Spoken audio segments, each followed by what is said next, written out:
Assalamualaikum warahmatullahi wabarakatuh. Alhamdulillah, nusalli wa nusallim ala Rasulillah wa ala alihi wa ashabihi wa man tabi'a bihudah ila yaumin alqah. Kita semua harus berharap kita menjadi bagian dari mereka yang mendapatkan predikat dari Allah Subhanahu wa taala sebagai ulama rabbaniyin.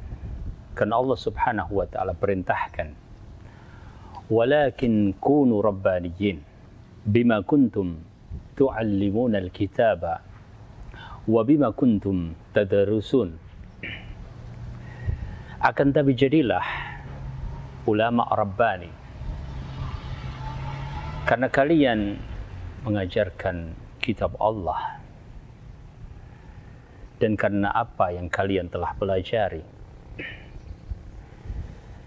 Mereka yang mendapatkan kemuliaan dari Allah tidak begitu saja, tetapi melewati tahapan tangga-tangga yang mereka lalui. Kita teringat kepada pesan besar yang disampaikan oleh para ulama kita berkaitan dengan hal ini. Mereka bersusah payah menukil cara tersebut kepada kita supaya kita membacanya, supaya kita memahaminya, dan supaya kita meniti jejak sebagaimana mereka telah melakukannya.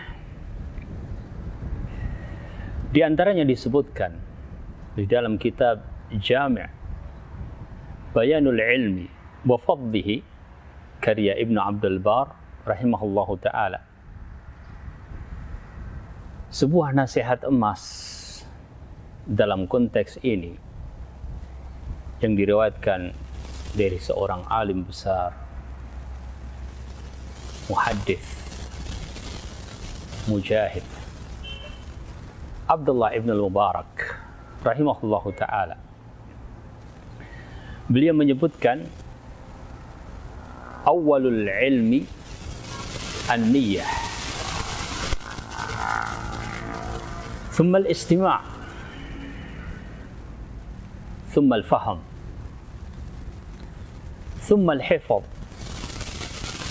thumma al-amal, thumma al-nashr. Awal dari ilmu adalah niat. Ilmu ini dari Allah untuk Allah, karena Allah. Pandanglah ilmu, talabul ilmi, majlis ilmu, belajar, pembelajaran adalah ibadah kepada Allah. Maka perlu niat yang benar agar diterima di sisi Allah. Perlu meniti jejak mereka yang telah memberikan contoh teladan kepada kita di dalam berettiba'. Menuntut ilmu taubahnya seperti kita bertakarrub kepada Allah Subhanahu wa ta'ala dengan ibadah yang lain.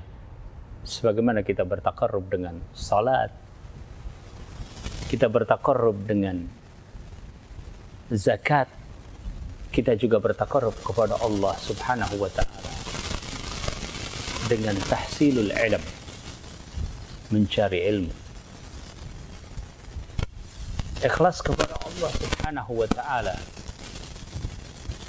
di dalam ibadah adalah perintah Allah, wa ma umiru illa liya'budullaha mukhlishina lahu-d-din.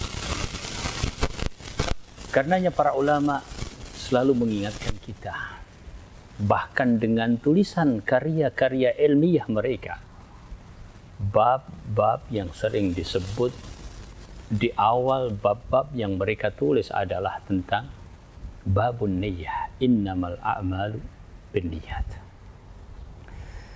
Selanjutnya adalah al-istima',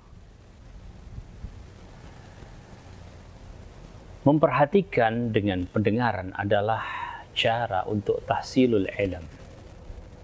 tidak hanya sekedar mendengar, tetapi ada insat, benar-benar memperhatikan dengan pendengaran tersebut. Liman kana lahu qalbun au alqa sam'a wa huwa syahid. Dengarkan dengan baik, perhatikan dengan baik. Ilmu dari Allah, ilmu dari Rasulnya. Dan itu adalah kunci untuk tahapan yang berikutnya, tsummal faham. Tidak mungkin sampai kepada al-fahmus sahih, pemahaman yang benar, kecuali dengan al-insat al-jayyid, memperhatikan dengan sebaik-baiknya. Dan pemahaman terhadap ilmu sebagai pemahaman yang sahih adalah inti dari amal yang sahih. Berapa banyak orang dengan niat yang benar, ada pengetahuan dalam dirinya, namun karena faham yang sayyi, pemahaman yang keliru, padahal terhadap Al-Quran, terhadap sunnah Nabi SAW, pemahaman yang keliru tersebut ternyata menjerumuskan, membawa justru kepada waliyadzubillah kehancuran diri seseorang karena faham yang sayyi. Seperti orang-orang Khawarij, orang-orang Rawafid, mereka yang jauh dari sunnah Nabi SAW dalam ilmu dan amal karena fahmun yang sayyi. Ketika ada fahmun yang sahih, maka itulah yang harus kita jaga, dan penjagaan itu diantaranya adalah dengan al-hifdhu, ilmu dijaga sebagaimana Allah Subhanahu wa ta'ala menjaga Al-Quran, menjaga sunnah. Al-hifdhu adalah salah satu cara yang Allah Subhanahu wa ta'ala jadikan kepada umat manusia untuk menjaga ilmu, dan khususnya umat al-Islam adalah mereka yang punya budaya membaca dan menghafalkan yang perlu dihafalkan, dan yang paling berhak pertama kali untuk dihafalkan adalah kitab Allah, kemudian sunnah Rasulullah SAW. Inna nahnu nazzalna dzikra wa inna lahu lahafidhun. Selanjutnya akan berbuah ketika ilmu itu diamalkan, akan menjadi petunjuk baginya, akan mengubah dirinya menjadi manusia yang bermanfaat untuk diri dan orang lain dengan sebenar-benar manfaat ketika dia mengamalkannya.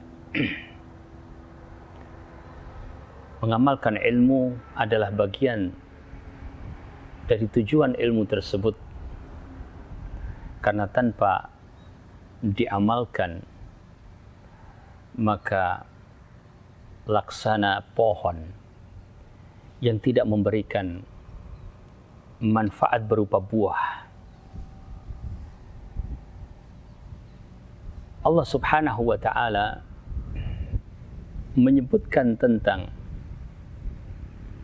Rabbaniyin, menurut para ulama adalah mereka yang berilmu, kemudian beramal, dan kemudian berdakwah. Maka tahapan berikutnya setelah dia amalkan ikhlas karena Allah Subhanahu wa ta'ala adalah an-nashru, yaitu menyebarkan Jangan kebaikan itu hanya terbatas pada diri kita.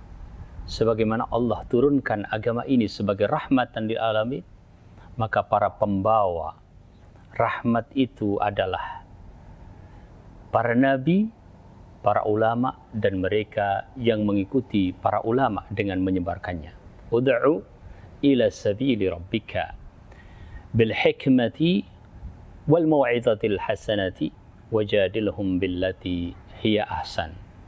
Sebarkanlah Islam karena Islam adalah rahmat Allah Subhanahu wa taala.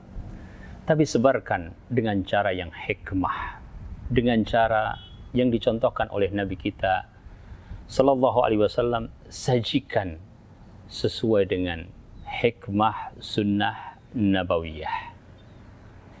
Demikian, semoga Allah Subhanahu wa taala berikan manfaat.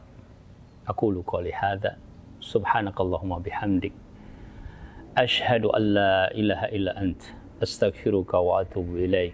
Wassalamualaikum warahmatullahi wabarakatuh.